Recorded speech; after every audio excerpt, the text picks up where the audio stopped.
Hi everyone, I'm Kevin Nelson for Catholic Newsbreak. Here's what's happening this week in the news. We begin with news from the Vatican. A new book on Pope Francis will be published in English by Image Books, a division of Random House. The book, which will be released on May 7th, is titled On Heaven and Earth, and it is a 2010 compilation of conversations with Rabbi Abraham Skorka of Buenos Aires, Argentina. In the text, then Cardinal Bergoglio said that each member of the church has a role in the community and society and responsibilities that require preparation and particular characteristics. The future pope said humility is the true sign of being a religious leader inspired by God. He said that superiority, pride, and self-sufficiency are found in false prophets and misguided religious leaders. He said these people use their position to feed their ego. Pope Francis said that a true religious leader serves and can be strong without being aggressive. More news now from the Vatican. This week marked the 50th anniversary of the landmark Pope John XXIII's encyclical Peace on Earth. Rome Reports has a look at the Pope's letter and the political climate at the time it was released. 50 years ago, on April 11, 1963, Pope John XXIII published what he described as his last open letter to the world.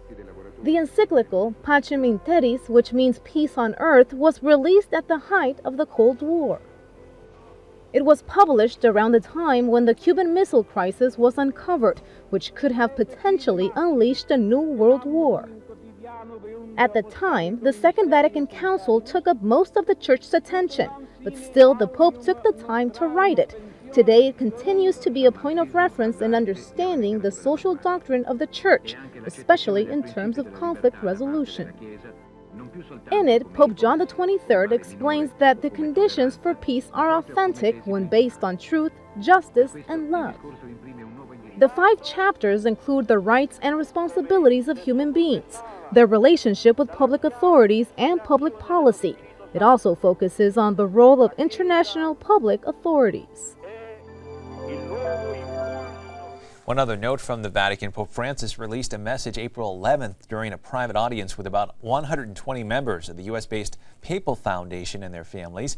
He told those gathered, including Cardinals Donald Wuerl of Washington, Theodore McCarrick, retired Archbishop of Washington, and Justin Regali, retired Archbishop of Philadelphia, that he was deeply grateful for their work against poverty and on behalf of peace.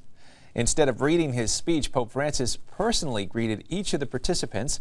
The Papal Foundation was established 25 years ago. Over the years, it has given close to $85 million in the name of the Pope in grants for the building of churches, seminaries, schools, hospitals, and other projects for the care of the poor around the world. This year, the foundation gave an $8.6 million donation. That money will be used to fund scholarships and Catholic projects around the world.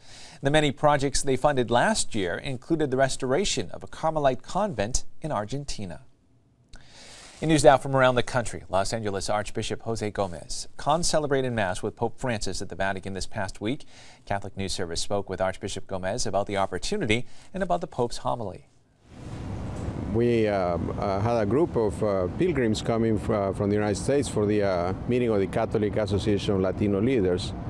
And I sent the request to see if we can attend the Mass of the Holy Father, and I was invited to concelebrate with the Holy Father, so it was an extraordinary blessing for me just to be able to be with him in the celebration of Holy Mass. It's a very normal, private, simple Mass. The Mass is never simple, but it was just an ordinary private Mass of the Holy Father at Casa Santa Marta, where he lives.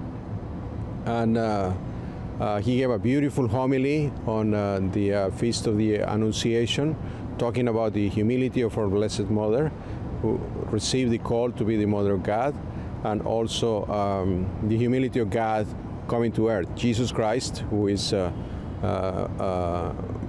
God, perfect God, assuming a human nature and coming to earth to be with us. So it was a beautiful, beautiful moment for my ministry as an Archbishop in the Archdiocese of Los Angeles. And finally in the news, tens of thousands of people calling for comprehensive immigration reform covered the west lawn of the U.S. Capitol April 10th. The event is one of over a dozen that is taking place around the U.S. The programs include speakers, musical performances, and prayers. The rally was organized as part of a nationwide campaign to push Congress to pass a comprehensive immigration reform law that addresses problems with the current system.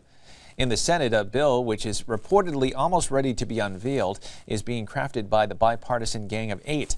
The bill is expected to create a path to legalization and citizenship for the majority of the estimated 11 million people in the United States who lack legal status. It's also expected to increase the number of visas available for workers and change how family reunification visas are granted. All this while ensuring that the Mexican border is secure.